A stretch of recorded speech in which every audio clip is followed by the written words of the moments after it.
Hi friends, welcome to amazing glorious. हमारे channel की videos अगर आपको अच्छे लगते हैं तो सब्सक्राइब करें। फ्रांस में किस तरह से संवैधानिक राजतंत्र को शुरुआत हुई है या किस तरह से फ्रांस राजतंत्र बन गया है, ये हमें देखना है। इस लेक्चर में हम फ्रांस संवैधानिक राजतंत्र किस तरह से फ्रांस राजतंत्र बन गया है ये हम देखने वाले हैं।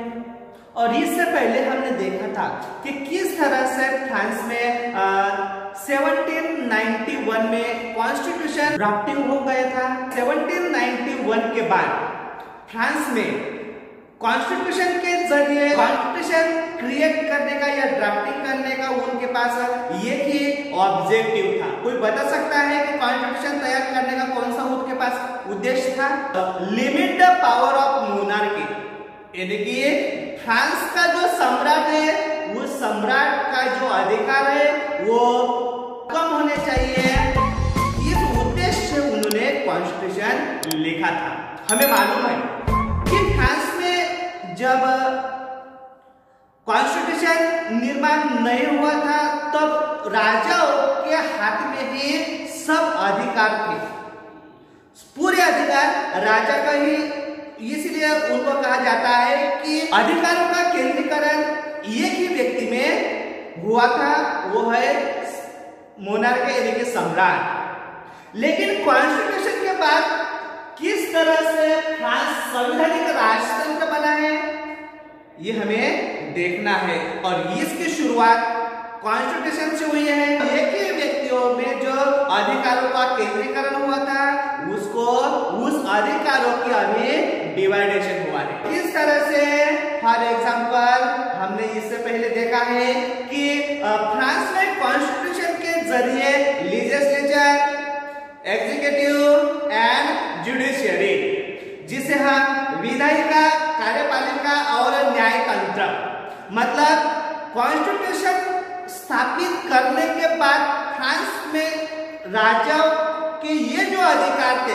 शासन चलाना, न्यायदान करना और कायदे कानून निर्माण करना, ये जो अधिकार थे ये एक ही व्यक्ति के हाथ में थे। और इसलिए राजाओं को निरंकुश अधिकार प्राप्त हुए थे।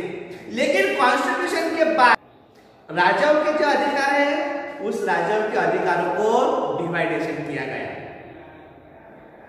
हमने फिगर नंबर 7 में देखा है किस तरह से विधायिका जो इंडिपेंडेंस बताई गई है, किस तरह से कार्यपालिका में राजा और मिनिस्टर्स का समावेश होता है और किस तरह से नेशनल असेंबली इनका समावेश होता है, ये हमने देखा है। और इस तरह से जैसे ही फ्रांस में कॉन्स्टिट्यूशन ने फ्रांस के अधिकारों को बांट दिया है, उनके अधिकारों को कम किया है, वैसे ही फ्रांस में क्या हुआ है, फ्रांस राजनैतिक राजतंत्र बन गया है।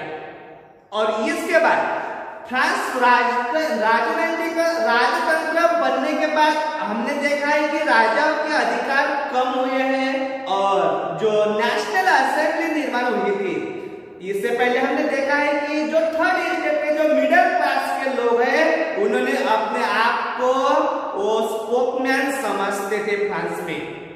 और इस तरह से उन्होंने ही अपने आप को असेंबली, नेशनल असेंबली घोषित किया था। घोषित करने के बाद अपने आप राजाओं के जो अधिकार है वो कम हुए थे। और उस फिगर नंबर 7 में हमने देखा था कि फ्रांस में कुछ एक्टिव लोग, जिसे हम एक्टिव सिटीजन्स कहा जाता था, किन लोगों को पैसिव सिटीजन्स कहा जाता था।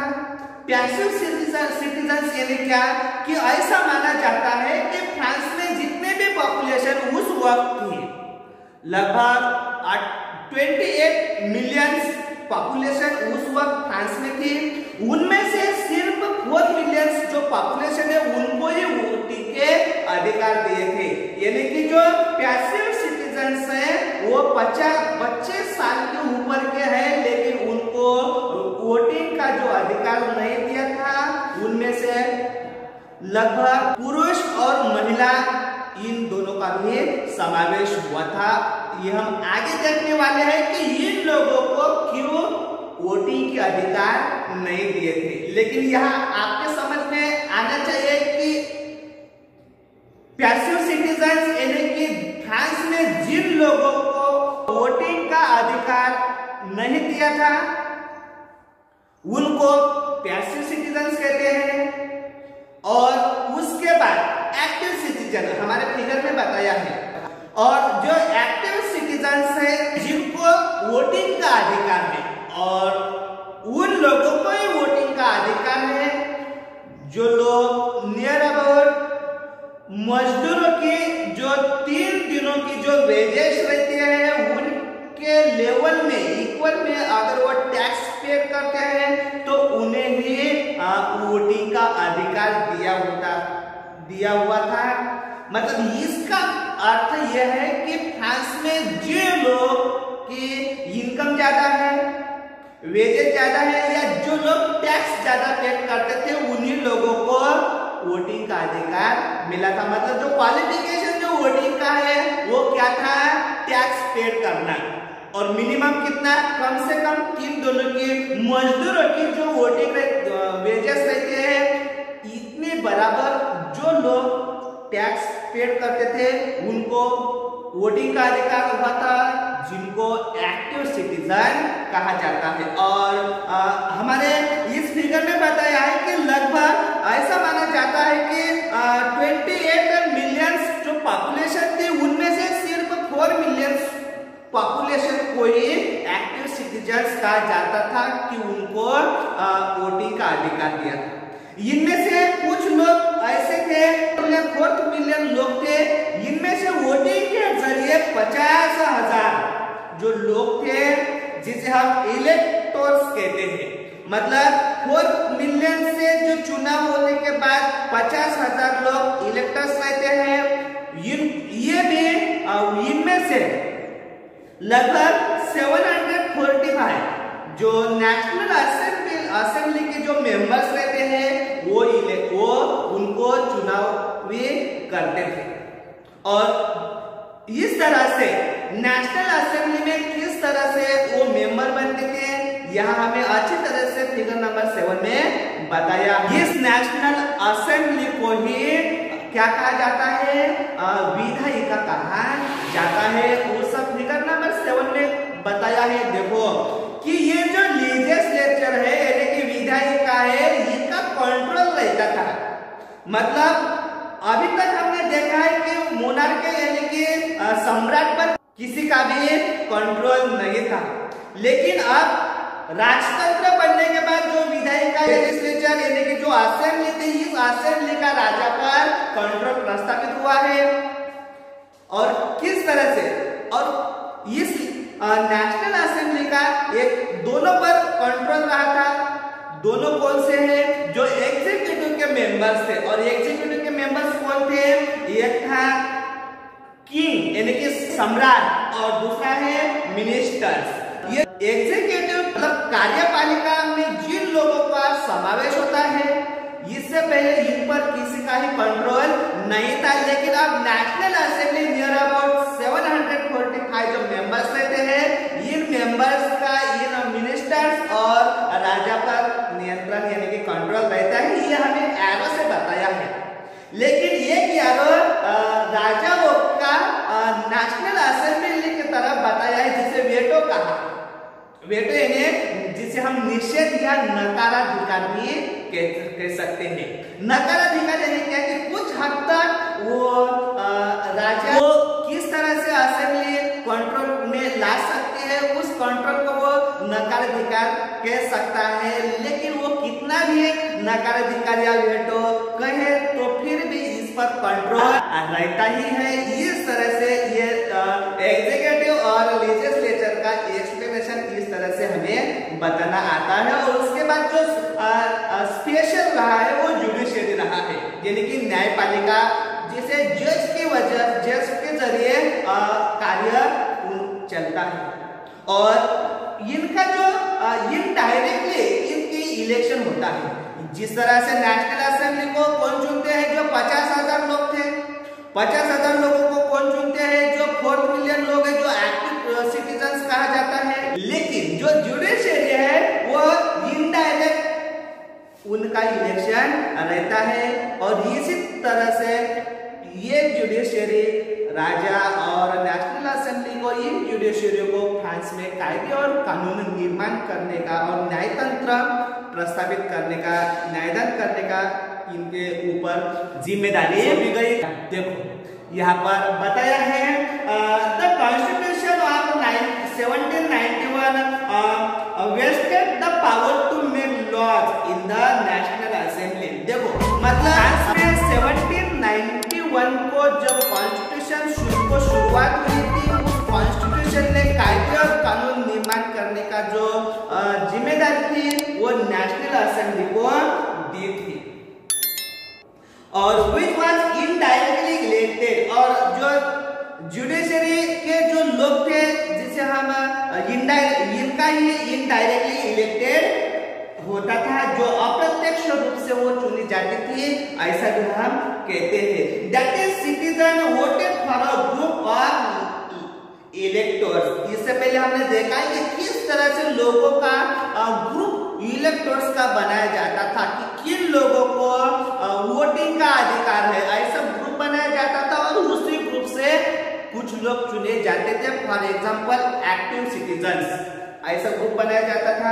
एक्टिव सिटीजन से 50,000 लोगों का चुनाव होता था और उन्हीं लोगों से 745 लोग चुने जाते थे। इस तरह से वहां पर ग्रुप तैयार किए थे। टर्न क्लोज द असेंबली और इस तरह say that is citizen voted for a group of electors who in turn choose the assembly. मतलब इन लोगों के जरिए असेंबली चुनी जाती थी। इस तरह से यहाँ पर बताया कि not all citizens however had the right of vote. इससे पहले हमने देखा है कि फ्रांस में कॉन्स्टिट्यूशन आने के बाद भी कुछ लोगों को वोटिंग से क्या किया था, डिलाई किया था। वोटिंग के अधिकार उनको नहीं दिए थे। मतलब फ्रांस में सब लोगों को वोटिंग का अधिकार नहीं दिया था। और इससे पहले हमने आपको बताया है कि दुनिया में पहला ये कि हमारा देश है जो कॉन्स्टिट्यूशन के बाद भारत के सब नागरिकों को उनको वोटिंग के अधिकार मिले हैं और ये हमारे कॉन्स्टिट्यूशन की पावर सब दुनिया ने भी देखी है। और इसीलिए इतना बड़ा पॉपुलेशन होने के बावजूद भी भारत में अभी तक नियर अबाउट 75 इयर्स होने के बाद भी भारत एक इंटीग्रेशन के रूप में दुनिया के सामने खड़ा रहा है। और इसका वजह हमें इसमें हमारे कॉन्स्टिट्यूशन का रोल है, ये मानना ही पड़ता है। और लेकिन फ्रांस, अमेरिका और इंग्लैंड ऐसे जो देश है, इनके देशों में कॉन्स्टिट्यूशन निर्माण होने के बावजूद भी कुछ लोगों को वोटिंग के अधिकार से वंचित रखा था। फॉर एग्जाम्पल पर हमने फ्रांस में पैसिव सिटीजन्स के बारे में देखा है और इसीलिए यहाँ पर कहा है कि not all citizens however have the right of vote, यानी कि सभी नागरिकों को मतदान करने का अधिकार नहीं था। फिर इससे पहले हमने देखा फिर किन लोगों को वोटिंग का अधिकार था, only man about 25 years of age, यानी कि जो 25 साल के ऊपर के जो लोग हैं उनको ही अधिकार दिया था। तो फिर 25 साल के ऊपर सब पुरुष और सब महिलाएं हैं, तो इन सब को वोटिंग का अधिकार था क्या? नहीं था। वो यहाँ पर बताया है, क्या बताया है? Only men about 25 years of the age who pay taxes, मतलब जो 25 साल के ऊपर के जो लोग हैं जो ज्यादातर टैक्सेस पेड करते हैं उनको वोटिंग का अधिकार दिया था। और कितना, तो यहाँ पर बताया है कि equal to at least 3 days of a labour wage were given to status of active citizens, यानी कि जो 25 साल के ऊपर जो लोग हैं टैक्स पेड करते थे उनका ही समावेश सिटीजन्स में हुआ था। उन्होंने किया था एटलीस्ट 3 दिनों के मजदूरों का जो वेजेस रहता है, देखो 3 दिनों के वेजेस मतलब मजदूरों का 3 दिनों का जितने सैलरीज होती है वो 3 दिनों की सैलरीज पेड करने वाले जो लोग रहते हैं उनको ही एक्टिव इलेक्टिव वोटिंग का अधिकार दिया था, उनको ही एक्टिव सिटीजन्स कहा जाता था। देखो कॉन्स्टिट्यूशन निर्माण होने के बाद भी फ्रांस में इतना टैक्सेस पेड किया जाता था, 3 दिन का टैक्स यानी कि ये कम नहीं है, ये ध्यान में रखो। और इस तरह से इन लोगों को एक्टिव सिटीजन्स कहा जाता था। That is they were entitled to citizens यानी कि मतदान का अधिकार दिया हुआ था, या एंटाइटल्ड यानी कि वो मतदान के लायक थे या हकदार थे, ऐसा भी माना जाता है। The remaining men and all women were classed as passive। और इसके बाद लगभग देखो 28 मिलियन पॉपुलेशन उस वक्त फ्रांस में थी, उनमें से सिर्फ 4 मिलियन को ही वोटिंग का अधिकार, जो ज्यादा टैक्स पे करते थे उनको वोटिंग का अधिकार था, और बचे हुए जो 24 मिलियन लोग थे इनको वोटिंग का अधिकार नहीं दिया था, और इसीलिए उनको पैसिव सिटीजन्स कहा जाता है, क्योंकि वो टैक्स पेड नहीं करते थे या उनकी जो सैलरीज थी शायद वो कम होती थी, इसीलिए शायद वो टैक्स पेड नहीं करते थे, और यही वजह से उनको वोटिंग के अधिकार से वंचित रखा था। तो क्वालिफाई यानी कि जो क्वालिफाई यानी कि जो योग्य वोटिंग की जो क्वालिफाई है क्वालिफिकेशंस है वो उन्होंने क्या रखा था, to qualify as an elector and then as member of the assembly, यानी कि निर्वाचक और मतदान के योग्यता बनने की ये की क्वालिफिकेशन वहां उन्होंने तय की थी। He had to belong to the highest brackets of taxpayers, यानी कि जो लोग ज्यादा से ज्यादा टैक्स अदा करते थे उनको ही वोटिंग का अधिकार दिया था। मतलब फ्रांस में किस तरह से वोटिंग का क्वालिफिकेशन है, ज्यादा से ज्यादा हाईएस्ट टैक्स पेयर, इस तरह से अधिकार दिए थे। बताया है कि the constitution began with a declaration of the rights of man and citizen. देखो कॉन्स्टिट्यूशन की शुरुआत कैसे हुई, फ्रांस में कॉन्स्टिट्यूशन की किस तरह से शुरुआत हुई है यहाँ बताया है। क्या बताया है, the constitution began with declaration of the rights of a man and citizen, यानी कि संविधान की जो शुरुआत है वो मतलब पुरुष और नागरिकों के जो अधिकार हैं, इन अधिकारों के घोषणा पत्र के साथ ही कॉन्स्टिट्यूशन की शुरुआत हुई थी। मतलब अगर ये वोटिंग का अधिकार अगर छोड़ा तो बहुत ही अधिकार के साथ वहां पे कॉन्स्टिट्यूशन की शुरुआत हुई थी। फिर कौन से घोषणा पत्र थे, कौन से अधिकार फ्रांस के कॉन्स्टिट्यूशन ने फ्रांस के सिटीजन्स को दिए थे, ये यहाँ पर बताया है। आपको मालूम होगा कि हमने इस टॉपिक को शुरुआत किया था तब आपको बताया था कि दुनिया में जितने भी कॉन्स्टिट्यूशन बहुत ही अच्छे हैं और दुनिया के कौन से भी कॉन्स्टिट्यूशन ने उन देशों के नागरिकों को जो भी अधिकार दिए हैं जो अच्छे माने जाते हैं उनकी शुरुआत कहाँ से होती है, फ्रांस के कॉन्स्टिट्यूशन से होती है। देखो कौन से अधिकार दिए हैं वहां पर बताया है, rights such as the right to life, यानी कि जो अधिकार कॉन्स्टिट्यूशन ने फ्रांस के नागरिकों को दिया है वो है राइट्स टू लाइफ, यानी कि जीने का अधिकार।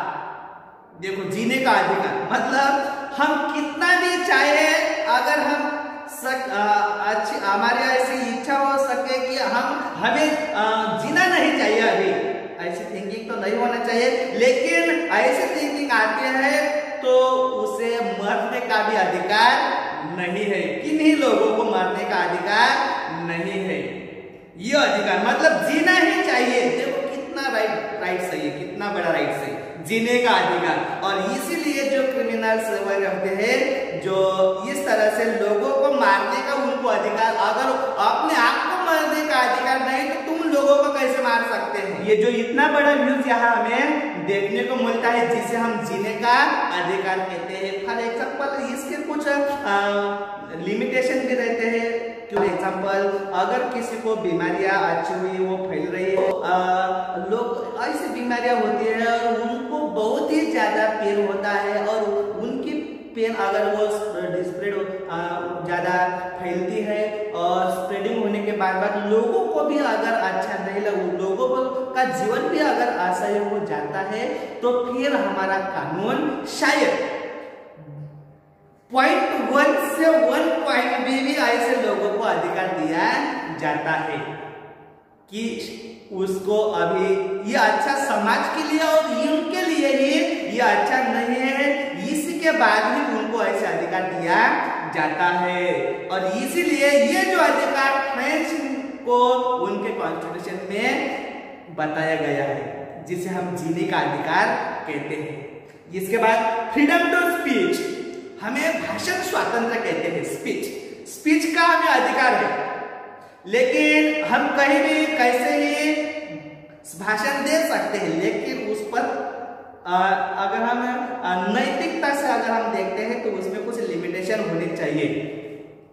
क्योंकि हम ऐसे इस तरह से अगर हमारे भाषण में अगर वर्ड या लैंग्वेजेस अच्छी तरह से इस्तेमाल नहीं करते, हमें भाषण हमें स्पीच का स्वातंत्र तो दिया है, लेकिन क्या है कि हमारे स्पीच से लोगों की भावना जो है वो उनको ठेस नहीं पहुंचनी चाहिए। ऐसा अगर हम स्पीच करते तो हमें उसका अधिकार दिया है। और उसके बाद फ्रीडम टू ओपिनियन, यानी कि विचार स्वातंत्र कहते हैं, जिसे हमारा व्यूज हमें क्या लगता है ये बताने का, ये करने का हमें फ्रीडम दिया है। मतलब फ्रेंच के नागरिकों को उन्होंने उनके कॉन्स्टिट्यूशन ने अधिकार दिए हैं, लेकिन ऐसे व्यूज या ओपिनियंस अपने होने चाहिए कि लोगों को तकलीफ नहीं होनी चाहिए। ऐसे अगर हम लैंग्वेजेस या वर्ड का अगर इस्तेमाल करते हैं तो हमें जरूर ओपिनियंस का अधिकार दिया है, और इसी को ही फ्रीडम टू ओपिनियन कहते हैं। इसके बाद equality before laws. Equality before laws यानी क्या कि कायदे और कानून जो रहते हैं उनके सामने सब लोग बराबर रहते हैं। इससे पहले शायद आपको एशियन पीरियड, जिसे हम वैदिक पीरियड भी इंडिया में देखते हैं, कि वैदिक संस्कृति जिसे कल्चर कहते हैं, वैदिक संस्कृति में भारत में ऐसे कानून थे जो अगर एक ही गुनाह अगर 4-5 लोगों ने किया है, और वो जो 4-5 लोग हैं, आपको मालूम है कि भारत में जो वैदिक संस्कृति है, उस वैदिक संस्कृति में भारत का जो समाज है वो क्लासिफिकेशन 4th क्लास में किया था, जिसे हम ब्राह्मण, क्षत्रिय, वैश्य और शूद्रास कहते हैं। अगर इनमें से कुछ ऊपर के लोग और कुछ नीचे के लोगों ने एक ही अगर गुनाह किया है, तो जो ऊपर के कास्ट के लोग रहते हैं उनको कम सजाएं मिलती थी, और जो नीचे के क्लास के लोग रहते हैं, जैसे कि शूद्र लोग जो रहते थे, उनको ज्यादा सजाएं मिलती थी। ऐसे कानून हमारे देश में थे। क्या ये अच्छे कानून है? कोई बता सकता है? अगर एक ही गुनाह जितने भी लोगों ने सेम तरीका का अगर किया है तो सब लोगों को एक ही पनिशमेंट होनी चाहिए, ये हमारा कानून बताता है। और ये कानून कहां से आया है? फ्रांस से आया है, जिसे हम इक्वलिटी बिफोर लॉज कहते हैं, कि कानून के सामने सब लोग बराबर होते हैं। वो ऊंचा नीचा, स्त्री पुरुष, रिलीजियस, कहां पे रहने वाला है, कहां जन्म हुआ है, ये मायने नहीं रखती है।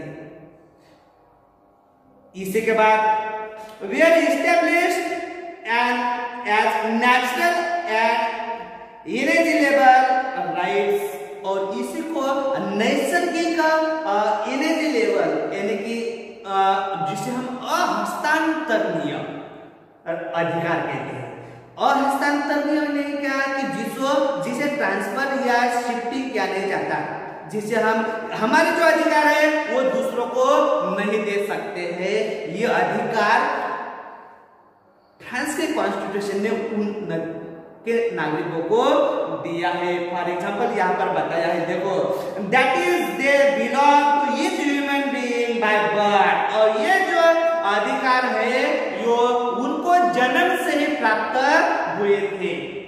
और इससे पहले हमने देखा था कि जो क्लेरिकी और जो नोबिलिटी, ये जो क्लास था, स्टेट थे, इनको कुछ जन्म से ही कुछ विशेष अधिकार दिए हुए थे, लेकिन अब नागरिकों को ये जो अहस्तांतरणीय अधिकार दिए थे, जो कोई भी उनमें से उनके पास से छीन नहीं सकता है, जिसे हम अहस्तांतरणीय कहते थे। They belong to each human being by birth and could not be taken away, यानी कि जन्म से ही लोगों को कुछ विशेष अधिकार दिए थे जो किसी के ही जरिए छीने नहीं जाते थे। फॉर एग्जाम्पल गवर्नमेंट, शासन के पास से ही ये छीने नहीं जाते थे। It was the duty of the state to protect, ये शासन का ड्यूटी माना जाता था। शासन की कौन सी ड्यूटी मानी जाती थी कि लोगों को जो राइट्स दिए हैं उन लोगों के अधिकार का प्रोटेक्ट करना, यानी कि संरक्षण करना। और इस तरह से किस तरह से फ्रांस संवैधानिक राजतंत्र बन गया है, ये हमें यहाँ पे दिखाई देता है।